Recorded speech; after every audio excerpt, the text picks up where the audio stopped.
En plein centre de Mexico City, la capitale du Mexique, il y a un quartier qui rassemble les touristes ainsi que les locaux. C'est celui de Cuauhtémoc. Qui dit touristes, dit restaurants, bars et animations. C'est précisément ce que l'on peut trouver à cet endroit. Sauf que le jeudi 6 novembre 2014, ce jour n'est pas comme les autres. Il y a un sac poubelle qui se trouve au croisement de deux rues, celles de Quintana Roo et Anahuac, qui sont certainement très mal prononcées. Quoi qu'il en soit, ce sac poubelle est ouvert par des curieux, qui regrettent aussitôt leur geste. Parce qu'à l'intérieur se trouve un torse humain. La police mexicaine est appelée. Avec tous les touristes dans le coin, elle ne tarde pas et constate rapidement qu'il n'y a que le torse dans ce sac plastique. Il manque les restes de cette personne, manifestement. Les agents ont beau fouiller la zone, il n'y a ni tête, ni pied, ni main. Autrement dit, tous les membres qui permettraient de connaître l'identité du cadavre découvert. Pour tenter de déceler une première piste afin de résoudre cet homicide, les autorités mexicaines décident de consulter la liste des personnes disparues. Mais rapidement, les espoirs s'éteignent. La police de Mexico City est persuadée d'avoir affaire à un tueur en série et craint d'être bloquée jusqu'au meurtre suivant. Pourtant, cette affaire absolument horrible va être résolue et elle va vous surprendre.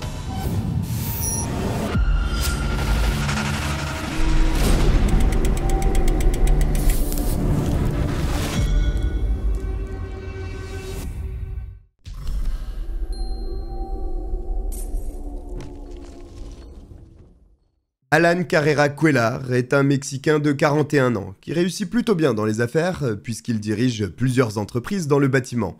En réalité, il a continué l'œuvre familiale, l'a fait prospérer et a même réussi à grandir sur son marché. Alan est donc suffisamment aisé pour ne pas connaître le moindre problème d'argent. Simplement, les finances ne sont pas tout et malheureusement pour lui, l'année 2011, bien qu'elle soit fantastique d'un point de vue des affaires, est chaotique s'agissant de son mariage.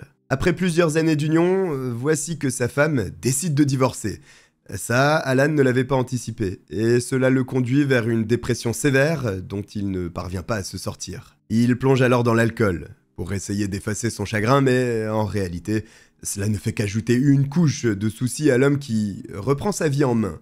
Il est temps pour lui de réagir parce qu'il a des responsabilités importantes. Son entreprise et la gestion de ses salariés, mais il doit également être un bon père pour sa fille âgée de 14 ans. Elle aussi est touchée par le divorce de ses parents, et l'état de son père ne fait que la rendre plus triste. Seulement, Alan est tombé dans une spirale particulièrement négative. Il a donc besoin d'aide pour vaincre cette dépression tenace. À la fin de l'année 2013, presque 2 ans après le début de tous ses soucis, Alan estime que pour rebondir, il va avoir besoin d'aide. Il se tourne alors vers l'un des psychiatres les plus réputés de Mexico City, Alberto Isidro Lafuente. Puisque sa fille est également fortement affectée par le divorce, Alan mentionne son état à son nouveau psychiatre qui a une solution. Sa fille pourrait elle aussi faire l'objet d'un suivi pour aller mieux, mais bien entendu pas question de faire des sessions en commun avec son père. Pas de problème. Le psychiatre sait qui pourra remettre de l'ordre dans les émotions de l'adolescente, et c'est sa fille, Alejandra Lafuente, qui est justement spécialisée pour traiter les enfants ainsi que les adolescents. Pour le père, comme pour la fille, les séances les aident à se remettre de ce divorce, a priori inattendu pour l'un comme pour l'autre. Alan est très impliqué, il accompagne son enfant à chaque séance avec la psychiatre. Au départ, lors des premiers rendez-vous, Alejandra s'entretient seule avec la fille d'Alan pour cerner ce qui la perturbe. Puis, à la fin de la 3e séance, la psychiatre a demandé à la fille de faire venir son père pour qu'elle puisse discuter avec lui également, afin d'approfondir et mieux saisir les problèmes que rencontre l'adolescente. De prime abord, cela paraît tout à fait logique que cette rencontre soit organisée. Mais en réalité, Alejandra a une autre idée en tête. Si elle veut parler à Alan directement, c'est parce que l'homme lui plaît. Elle est célibataire, elle trouve Alan attirant, il est un homme fortuné, ils ont quasiment le même âge, et son histoire avec sa fille l'a bouleversé, mais a créé encore plus d'attraction à son égard. Alejandra ne met pas longtemps à conquérir le cœur d'Alan, qui sort la tête de l'eau suite à son divorce et qui aimerait également vivre une nouvelle histoire d'amour. L'homme tombe fou amoureux de sa nouvelle compagne, mais ce bonheur n'est pas partagé par tout le monde, et notamment par la fille d'Alan. Effectivement, l'adolescente en veut énormément à sa psychiatre. Elle se sent trahie, parce que c'est bien elle qui lui a demandé de lui présenter son père, et voici qu'aujourd'hui, elle se trouve dans une relation amoureuse avec lui. La fille d'Alan trouve que c'est un manque absolu de professionnalisme, surtout après s'être livrée à cœur ouvert durant plusieurs heures face à elle. L'adolescente n'hésite donc à aucun moment à dire ce qu'elle pense de la situation directement à Alejandra. Et la réaction de la psychiatre est pour le moins étonnante, puisqu'elle menace directement la jeune fille de la tuer si elle venait à s'interposer dans sa relation avec son père. Il faut croire que les paroles d'Alejandra ont fortement résonné dans l'esprit de l'adolescente, parce que la relation entre la psychiatre et son père continue finalement. Durant des semaines, Alan et Alejandra se côtoient donc, et visiblement, tout se déroule pour le mieux entre les deux. Cela se passe si bien qu'après 6 mois ensemble, Alan décide de faire le grand pas, en demandant en mariage Alejandra, qui accepte. Sauf qu'au bout de 6 mois, on ne connaît pas forcément une personne, et Alejandra a encore quelques secrets.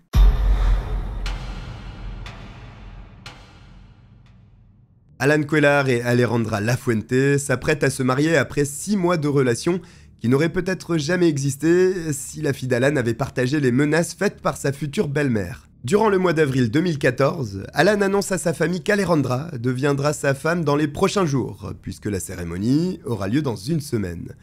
Comme prévu, l'union est officiellement célébrée plus tard au cours du mois d'avril, et Alan, comme Alejandra, sont heureux dans leur nouveau foyer. Seulement, le mariage semble avoir métamorphosé Alejandra, dont le comportement change drastiquement depuis.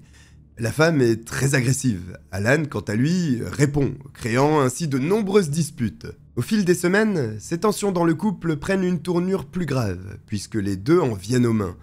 La famille d'Alan ne voyait pas d'un très bon œil le mariage, mais en apprenant la toxicité de la relation, elle est encore moins convaincue que ce soit réellement le grand amour entre les deux. Par-dessus tout, Alan a eu du mal à se remettre de son divorce, et ses proches craignent qu'il sombre définitivement si cette histoire devait mal se terminer. Pour autant, malgré les conseils de sa famille, l'homme n'a pas l'intention de divorcer une seconde fois, et endure donc les humeurs très aléatoires d'Alejandra. Il pense que ce n'est que passager, et que la situation redeviendra normale. Il faut reconnaître qu'il avait raison, puisque durant plusieurs mois, amenant en novembre 2014, tout paraît être rentré dans l'ordre. Au cours de cette fin d'année, Alan semble de plus en plus distant de ses proches. En tout cas, il ne rend plus visite à ses parents, ni à sa fille chez son ex-femme. Il ne passe plus dans les différents locaux des entreprises lui appartenant, il est de plus en plus discret, pour ne pas dire qu'il a totalement disparu de la circulation. Mais personne ne signale de disparition, parce qu'il continue de répondre à tout le monde par SMS. Simplement, il ne rencontre plus les gens physiquement. Alors au début, c'est curieux. Mais après tout, chaque être humain peut ressentir le besoin de s'éloigner. Sauf que dans le cas d'Alan, cela fait à présent plusieurs semaines et surtout, les discussions qu'il entretient sont étranges. Ses proches ne le reconnaissent pas à travers ses SMS. De plus, il lui arrivait régulièrement de téléphoner pour parler de vive voix à ses interlocuteurs. Mais tout ceci s'est stoppé. Il ne répond pas non plus lorsque quelqu'un tente de le joindre. Et nécessairement, cela conduit à suspecter qu'une situation anormale se déroule actuellement. Et tout commence lorsque, suite au mariage, Alejandra se met à vérifier les conversations d'Alan sur son téléphone. La femme le fait régulièrement. Elle espionne son époux afin de savoir si elle est une femme trompée ou non. Rien à signaler durant plusieurs mois. Sauf qu'Alan va faire un faux pas, puisque un jour, Alejandra découvre une discussion avec une autre femme qui est en réalité la maîtresse de son mari. L'épouse est dévastée suite à cette découverte, qu'elle considère comme une véritable trahison. Alejandra comprend alors que sa relation avec Alan est définitivement terminée.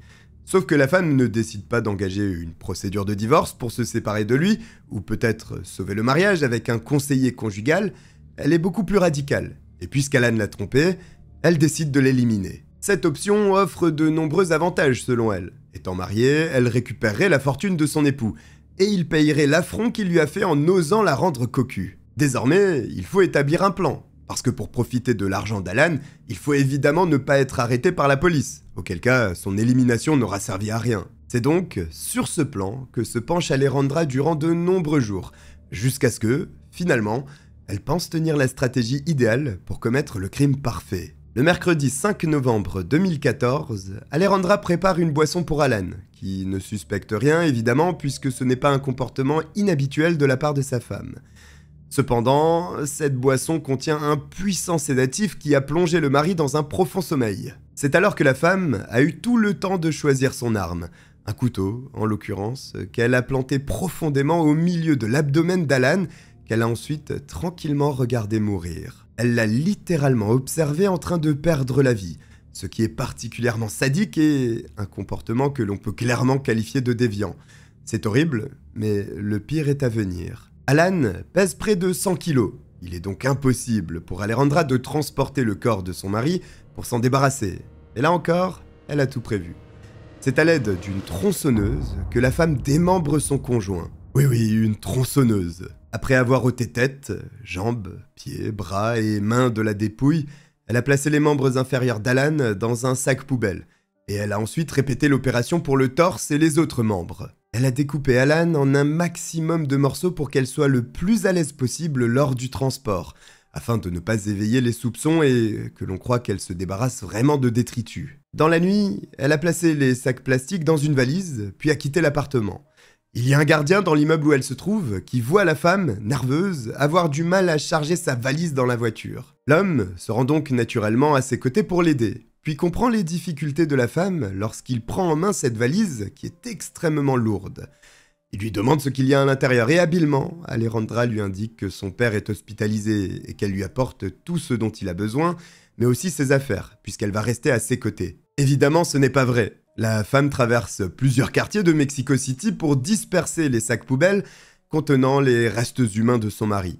Enfin, pas tous les restes, parce que la tête ainsi que les mains et les pieds, qui sont les parties qui auraient permis de découvrir l'identité de la victime, Alejandra les conserve. Et encore une fois, elle a pensé à tout.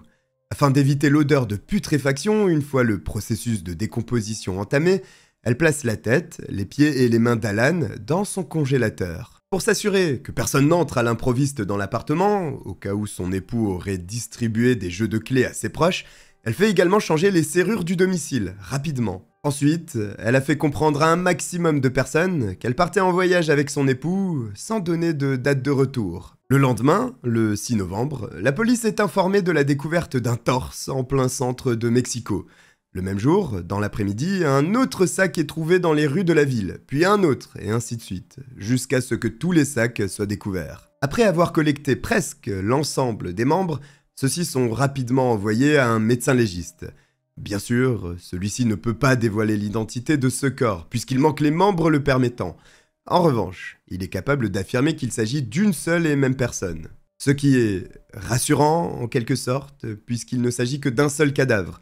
Cela aurait pu être pire avec plusieurs cadavres découpés et dispersés aux quatre coins de la ville. La cause de la mort reste incertaine, mais il se pourrait qu'elle soit liée à cette large entaille en plein milieu de l'abdomen, simplement il manque la tête. Et il se pourrait que la cause soit donc tout autre. Ce qui marque le médecin légiste, c'est bien sûr la découpe, qui est nette, mais quelque peu déchiquetée, laissant donc suggérer un démembrement à la tronçonneuse ou au couteau électrique. Les policiers, quant à eux, ne réussissent pas à progresser sur l'affaire. Sans savoir qui est la victime, ni aucun profil correspondant parmi les personnes signalées disparues, il n'y a aucune chance de remonter jusqu'à l'auteur du crime. Pendant ce temps, Alejandra continue de déployer son plan, en utilisant le téléphone d'Alan pour répondre aux messages qu'il reçoit de la part de ses employés, sa famille, ses amis, afin de brouiller les pistes et ne pas créer d'inquiétude. Après de nombreux jours, la famille d'Alan a commencé à se méfier. Les messages n'étaient plus cohérents. L'homme expliquait qu'il avait été infidèle, qu'il avait dû partir en vacances pour soulager sa conscience, mais à l'un, il disait qu'il était seul et à l'autre, qu'il voyageait avec sa maîtresse. Au moment où la famille d'Alan Cuellar s'inquiète, celle d'Alejandra Lafuente aussi, et notamment son père qui contacte la famille d'Alan pour savoir si elle sait où se trouve sa fille, dont il n'a plus de nouvelles depuis plusieurs jours. Les proches de l'homme n'en ont aucune idée, mais le père va retrouver sa fille. Elle est entrée volontairement dans un hôpital psychiatrique pour soigner sa dépression suite à l'infidélité de son mari qui l'a totalement bouleversée. Évidemment, Alejandra travaille sur les apparences. Elle réussit à duper tout le monde durant des semaines. Simplement, à force de mentir à plusieurs personnes, simultanément, elle devient incohérente et crée le doute. Au moment des fêtes de fin d'année, la famille d'Alan souhaite revoir l'homme qui serait revenu de son voyage. Mais Alejandra, dans la panique, utilise le téléphone d'Alan pour dire qu'il est reparti en vacances avec elle, alors qu'elle est censée se trouver en hôpital psychiatrique.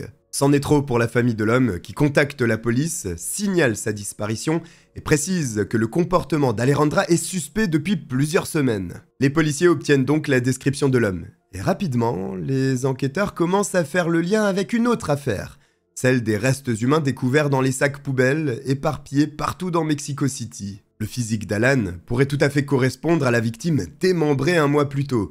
Les agents mexicains prennent une décision radicale, montrer le corps de la victime aux membres de la famille pour qu'ils l'identifient. C'est un moment absolument terrible, mais efficace finalement, puisque les proches reconnaissent le corps d'Alan, bien qu'il manque les mains, les pieds et la tête. S'ils sont certains qu'il s'agit de lui, c'est à cause de nombreux indices sur son corps, comme des taches de naissance, des cicatrices qui rendent un individu quasiment unique. L'identification est donc officielle. Alan Carrera Cuellar, 41 ans, a été victime d'un crime horrible dont le suspect numéro 1 n'est autre que sa femme, Alejandra Lafuente, chez qui les policiers se rendent aussitôt.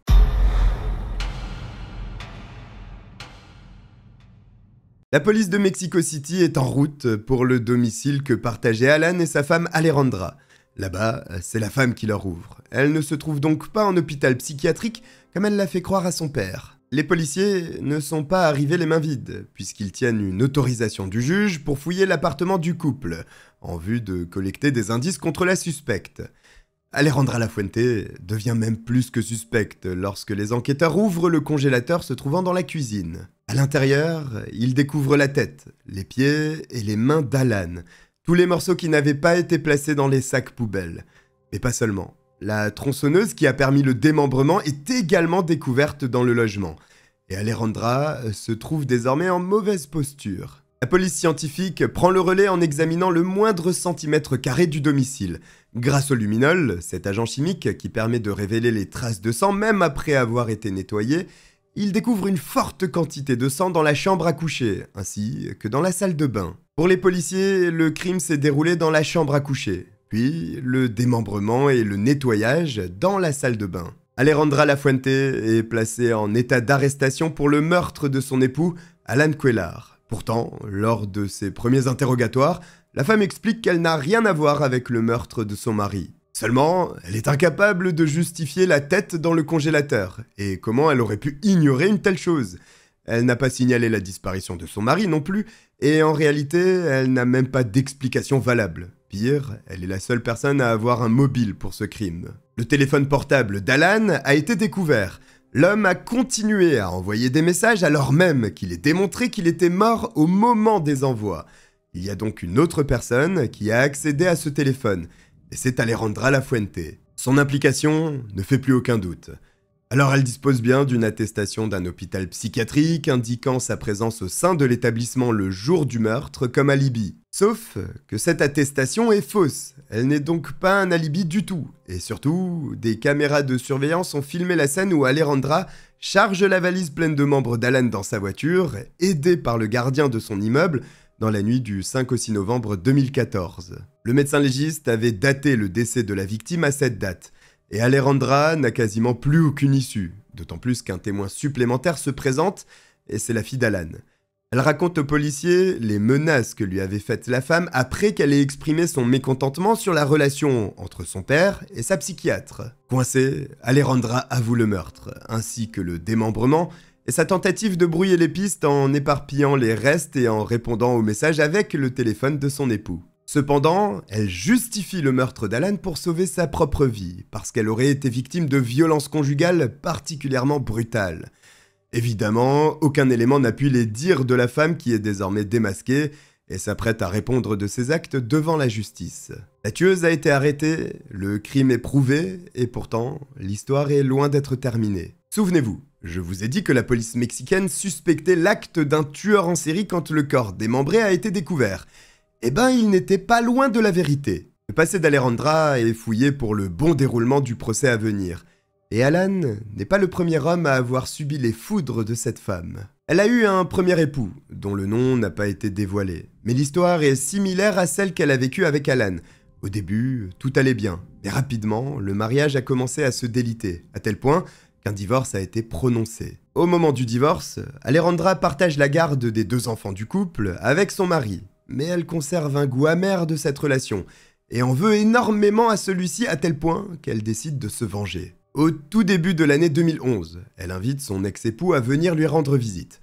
Invitation qu'il décline dans un premier temps, mais Alejandra réussit à le convaincre finalement, en lui disant que sa fille avait une surprise à lui montrer. L'ex-époux se rend donc à la maison d'Alejandra, qui lui ouvre la porte. Il entre et il est conduit dans le salon où la femme lui propose de s'installer pour prendre un café. Mais il y a quelque chose d'étrange, tout est recouvert de plastique. Ce qui étonne l'homme, qui ne comprend pas bien pourquoi le logement est dans cet état. Tout ce plastique lui est réservé en réalité. Alejandra lui dit que sa fille va lui apporter la surprise, et il doit donc fermer les yeux, ce qu'il fait. Tout ce que je vous ai raconté jusqu'à présent fait partie du plan d'Alejandra. L'homme a les yeux fermés, cela laisse donc le temps à sa femme de saisir un tisonnier, cet outil permettant de remuer les braises, et de frapper brutalement la tête de son ex-mari. L'homme est surpris, il tente de se protéger dans un premier temps, puis de quitter la maison par la porte d'entrée. Mais Alejandra a anticipé cette possibilité, et a verrouillé toutes les issues. Entre-temps, la femme a changé d'arme pour s'équiper d'un couteau, et transperce l'homme au niveau de l'abdomen. Celui-ci est résistant, malgré des blessures potentiellement mortelles, il réussit à se débattre. Alejandra, encore une fois, a prévu cette possibilité. Elle a donc préparé une seringue contenant un puissant sédatif, mais son ex-époux continue de se battre et réussit finalement à s'enfuir. Les enfants du couple se trouvaient dans la maison au moment de l'attaque et ils ont absolument tout vu. Le survivant a évidemment couru au premier poste de police pour dénoncer Alejandra, qui a été interpellée dans la foulée pour cette tentative de meurtre, dont la préparation était digne de celle des pires tueurs en série. Le 14 juillet 2012, Alejandra Lafuente plaide coupable suite à cette tentative de meurtre, mais n'est condamnée qu'à 1 an et 4 mois de prison. Mais en appel, les avocats de la femme réussissent un tour de force, en persuadant la cour qu'elle n'avait fait que se défendre suite à une agression de la part de son ex-mari. Sa peine de prison a été annulée, et elle a bénéficié d'un acquittement dans cette affaire absolument sordide. Le plus étonnant est que cette tentative de meurtre lui a bénéficié, puisque les médias ont repris l'affaire en expliquant qu'Alejandra était une battante qui avait survécu à un potentiel féminicide. La femme a vu sa notoriété exploser, ce qui lui a permis d'accroître sa clientèle, puisque son cabinet psychiatrique est devenu une référence suite à cet événement. La police, en découvrant cette histoire sordide, se demande donc si d'autres crimes de cette nature n'auraient pas pu être commis par cette femme. Il tente alors de faire plusieurs recoupements avec des affaires non résolues, et en 2012, il y en a une qui fait écho à tout ce qu'il s'est passé jusque-là. À proximité de la maison familiale des Lafuente, et quand je dis à proximité, c'est vraiment très proche, un seau contenant une tête humaine, ainsi qu'un bras a été retrouvé. Impossible de relier cette victime à qui que ce soit, mais au regard du profil de cette femme, il se pourrait qu'elle soit derrière un autre meurtre horrible. La police a beau avoir travaillé d'arrache-pied, elle ne parvient pas à impliquer Alejandra. Mais pour le meurtre d'Alan Cuellar, Alejandra Lafuente est bien inculpée. Il faut attendre 8 ans pour que le procès de la femme se tienne, parce qu'elle met tout en œuvre afin d'éviter la prison pour rentrer en hôpital psychiatrique. Elle ne remplit pas son objectif et le 5 septembre 2022, Alejandra Lafuente est condamnée à une peine d'emprisonnement de 46 ans. Il reste des zones d'ombre quant au crime qu'elle a réellement commis et les autorités pensent effectivement qu'il pourrait y avoir bien plus de victimes. Voici pour cette terrible affaire mexicaine. Si vous êtes arrivé jusqu'au bout, écrivez tronçonneuse en commentaire. J'espère que vous avez apprécié mon récit. Si c'est le cas, n'hésitez pas à vous abonner et à liker, ça aide énormément. Je vous remercie de m'avoir regardé, je vous dis à très vite. Bye.